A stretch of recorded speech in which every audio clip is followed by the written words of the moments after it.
Hey everyone, welcome. Welcome to the first class in the first year in my 3 year cycle of high school faith formation.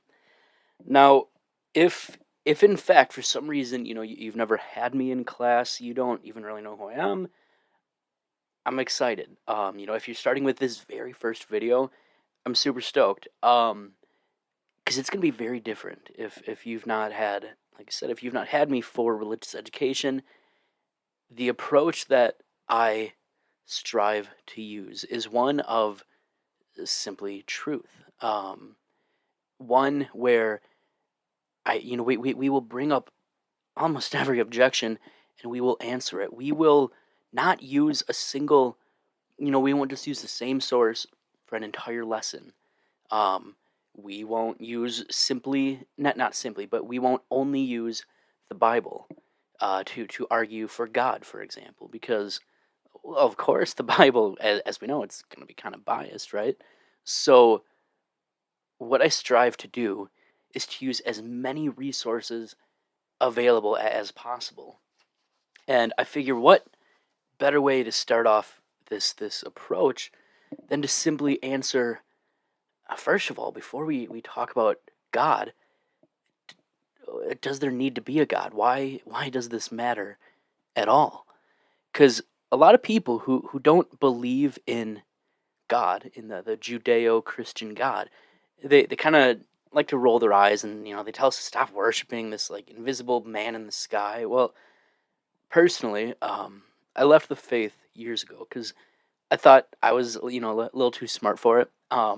But I started to study every branch of science and philosophy that I could find, and I saw that the concept of a god, a personal god, it's a little more than just an invisible guy in the sky.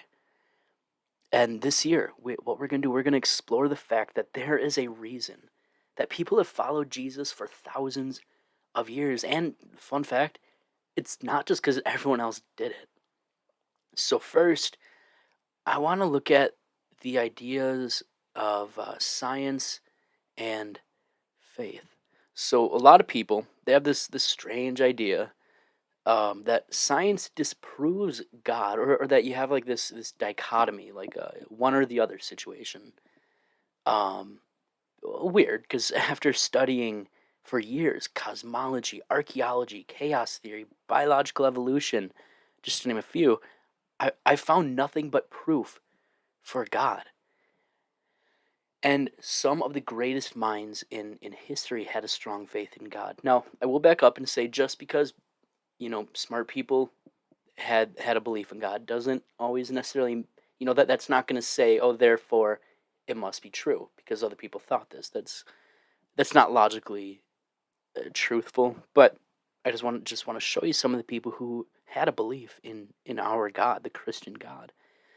Isaac Newton discovered gravity. Roger Bacon came up with the scientific method. Gregor Mendel, he's a Catholic priest, founded genetics. Jean-Baptiste Lamarck is a Catholic priest, came up with the theory of the Big Bang. And we have Georges Lemaitre, he's a Catholic priest. I'm sorry. Jean-Baptiste Lamarck, he proposed the theory of evolution. Jean-Baptiste Lamarck, darn, I just said that. Georges Lemaitre, I'm sorry. Georges Lemaitre, he was the Catholic priest who came up with the Big Bang. So sorry about that. But then we have Rene Descartes, Galileo, Einstein, and thousands of others. Now there was a famous scientist who once said, "I thought I had left the question of the existence of a supreme being completely open. It would be perfectly consistent with all we know to say that there was a being who was responsible for all the laws of physics." And that's from a guy named Dr. Stephen Hawking. Great, great, very, very intelligent man. Now, I like to think, I know probably wasn't the case, but I like to think that these great minds they must have understood Proverbs chapter 25 verse 2. It says it is the glory of God to conceal things, but the glory of kings is to search things out. So God hides things for us to find. Because, if He just gave us all the answers, well, what do we do with this gift of rational thought that we have, right? So, quick, I'll just call it disclaimer.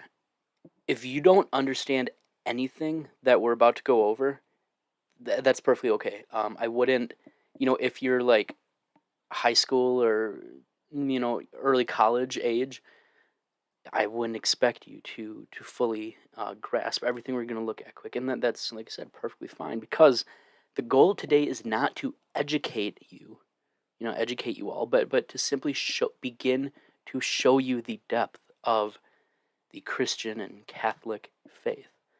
So, I'm going to start with uh, a revision of an existing argument that's used to show the need for a creator. So the kalam argument.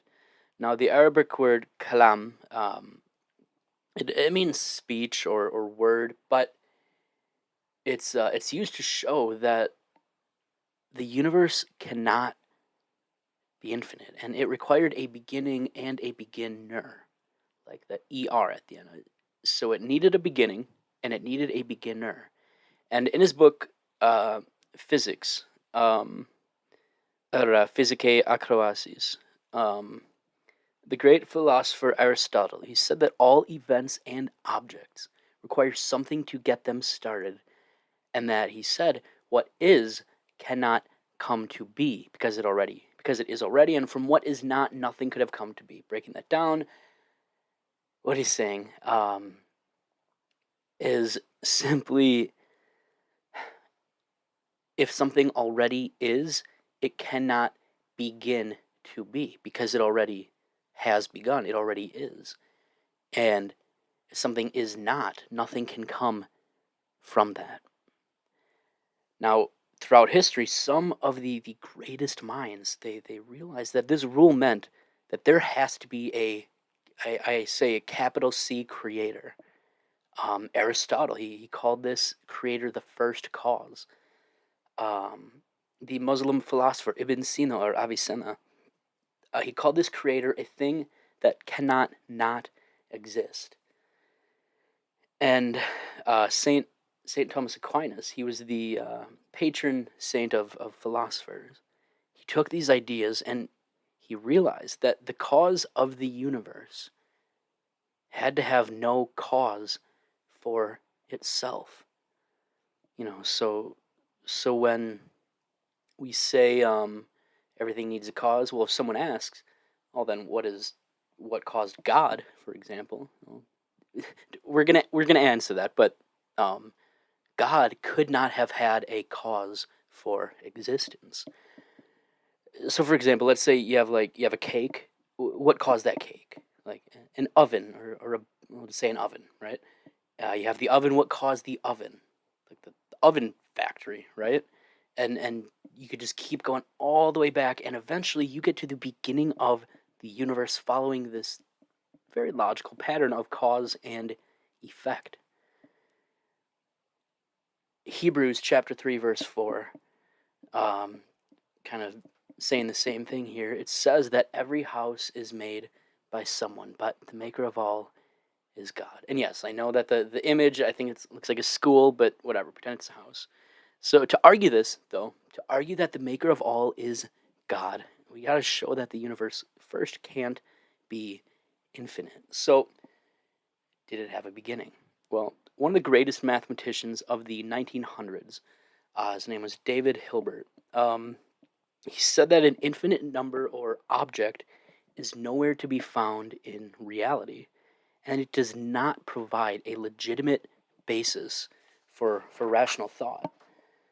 So, counting down from infinity or subtracting infinity from infinity, it doesn't work unless you're using something called set theory. But in this case, we wouldn't be. So you can't say infinity minus one, infinity minus two. That doesn't work. But I want to do some heavy thinking here, quick, and really If you have to pause this, kind of think through it, please do, because I really want you to think about this. If the universe existed for an infinite amount of time, wouldn't the end of the universe have already occurred? So if the universe is always existing, um, then we would have had the end of the universe happen at some point in the infinite timeline, in the past. And of course, someone could say, well, what if the universe won't end? But that is very, very, very, very, very unscientific. I don't know of any contemporary reputable scientists or physicists that agree with that. The universe has an end. It will have an end. It will end. So what this is saying, well, okay, this day that you are experiencing right now is today, right? Makes sense. Today's today, right? Well, if the universe is infinite, then an infinite number of days came before you reached the present moment in time today. Why doesn't that work? What am I saying here? So, if there was a beginning, um, and then we have now, but there was infinite time, then a beginning, then now. Well, there couldn't have been a beginning, and there couldn't have been a now, because that infinite amount of time had, you know, is still taking place. So therefore, there can never be a beginning, because the infinite amount of time still has to take place. So to have that today, we have to be able to reach today. And if time is infinite, like I said, we have this infinite amount of time that must take place first. Okay, so there's an issue though. How can we say that our life in heaven will be infinite? So this would look like, we have a beginning now, and then we have heaven in infinite time. Huh. Well, I mean, we just said that the opposite of this can't take place. We can't have infinite time, then beginning, then now. So how can we have beginning now, then infinite time? Well, what would have to happen is that since time cannot be infinite, heaven must be outside of time for this to work. And again, going to the Bible, 2 Peter chapter 3, it says that with the Lord, one day is like 1,000 years, and 1,000 years like one day.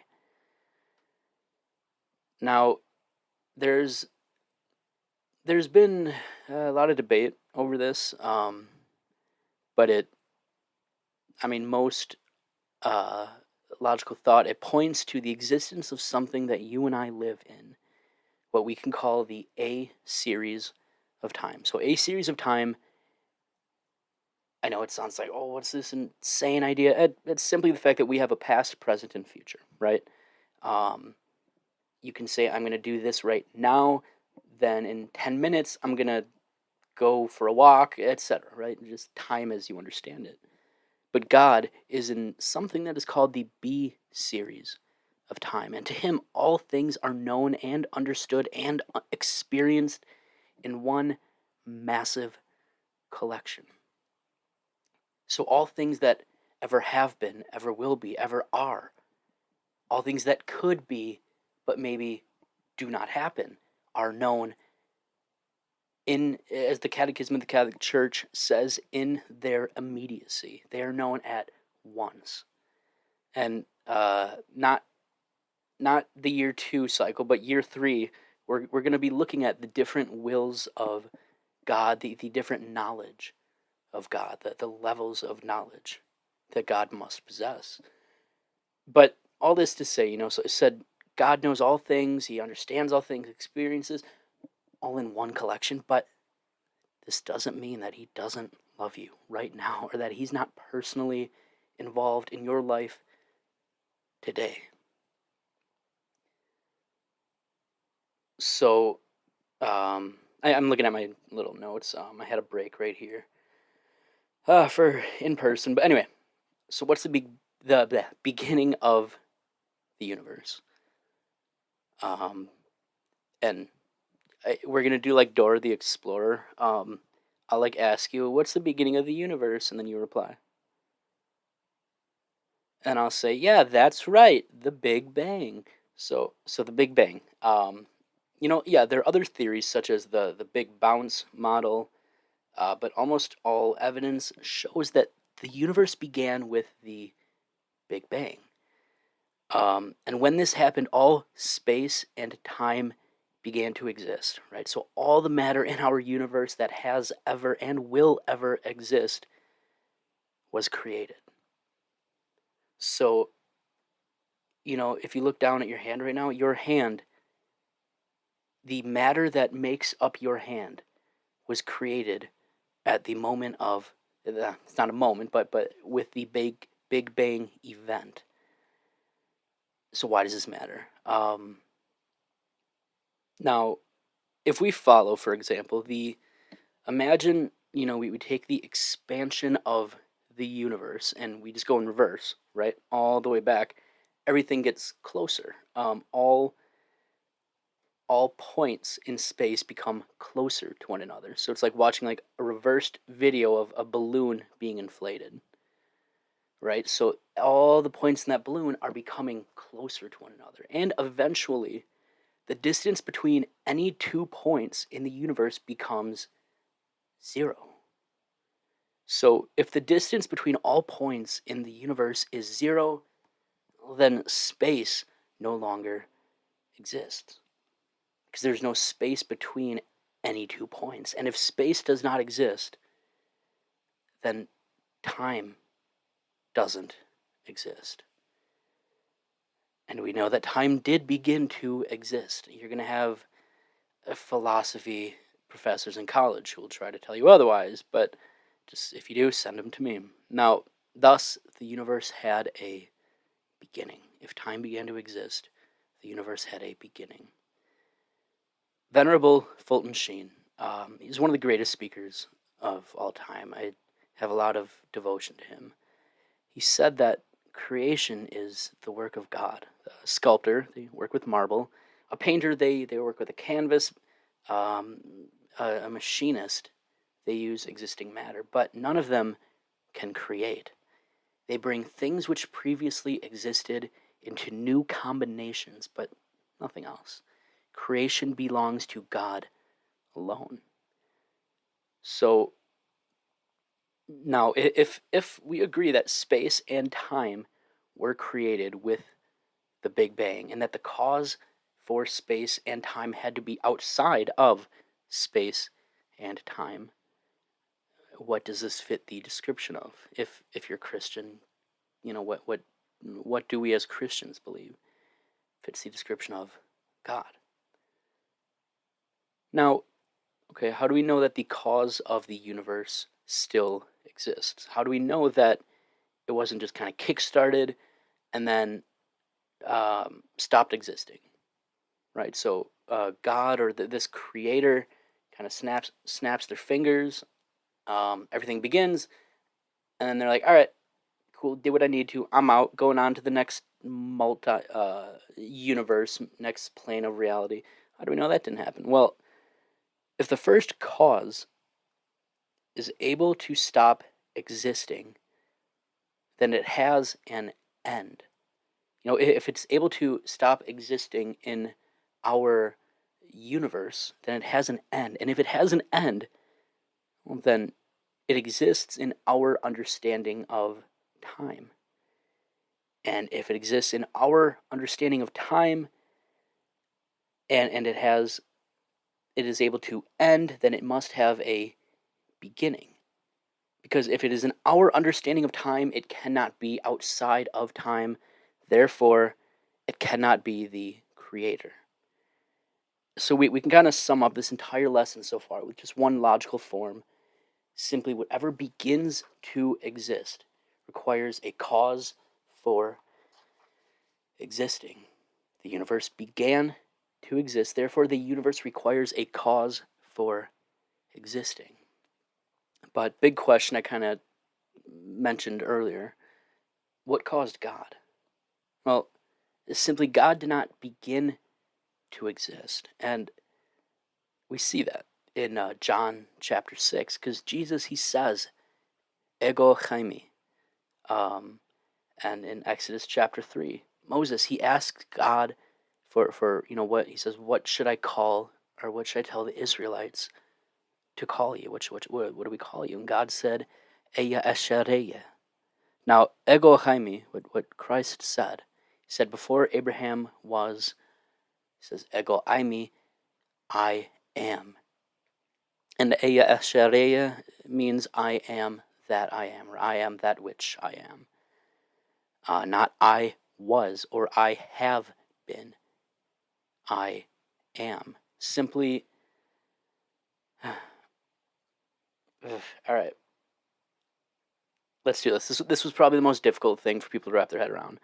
Ready? God never began to exist or not exist because he is. He is being. I highly recommend if you have some extra time, look up St. Thomas Aquinas, in his Summa Theologiae. I think it's the first part of the first book. We'll just say fourth question, second article, and just read that through. Now, so basically, God is. How do we explain it? Actually, I had a student. They summarized this. This was perfect. God did not exist or not exist because did not exist or not exist because he is the verb. He is a verb. He is the verb is. He is like that is his property. He is. Oh geez. He is being. I think that if it doesn't make sense, uh, let me know. Reach out to me or something. Now, as the church, there's a church father, early Christian theologian. His name is Origen, and he said that God had no time, for he himself is the creator of times. So, yeah, he's not subject to the same time that we are. But there's yet another issue that we haven't really addressed. How do we know that it is God? Well, dark matter. Dark matter was kind of recently detected before the Big Bang event, but it can't be the cause. So this was, outside of time. It fits that criterion. It's outside of time, but it can't be the cause because the cause of our universe had to have made a conscious choice to create everything. So if the universe was created simply because the cause existed for an infinite amount of time, then the universe would have been created over and over. Now, I'll explain this better. If the only criterion needed for the universe to exist is the existence of a cause, so the cause has to simply exist, therefore a universe will come from it. Well, if the cause, so in this case, dark matter did exist outside of our understanding of time, well then, the universe should be created infinitely, an infinite amount of time. And for that, you can see Ibn Sina's Al-Shifa. I think it's like part 3, chapter 11. It's like section 4 or something. Section 6. Anyway, and that so it had to be a conscious choice, right? And that conscious choice that, as Christians, we say that God had to make. Well, that was done out of love. So since he has infinite knowledge and has always known all things, he has always known you. Like you watching this, he has always known you. And this year you're going to learn that there is much more to faith than only or simply going to church or like, being like, oh yeah, I believe in Jesus. Nah, there's a lot more to it. As the agnostic planetary physicist, his name is Dr. Robert Jastrow, as he said, a sound explanation may exist for the explosive birth of our universe, but if it does, science cannot find out what that explanation is. The scientist's pursuit of the past, if we're using true science, it ends in the moment of creation. For the scientist who has lived by his faith in the power of reason, this story, it ends like a bad dream. He has scaled the mountains of ignorance. He is about to conquer the highest peak. And as he pulls himself over that final rock, he is greeted by a band of theologians who have been sitting there for centuries. They they've got that answer.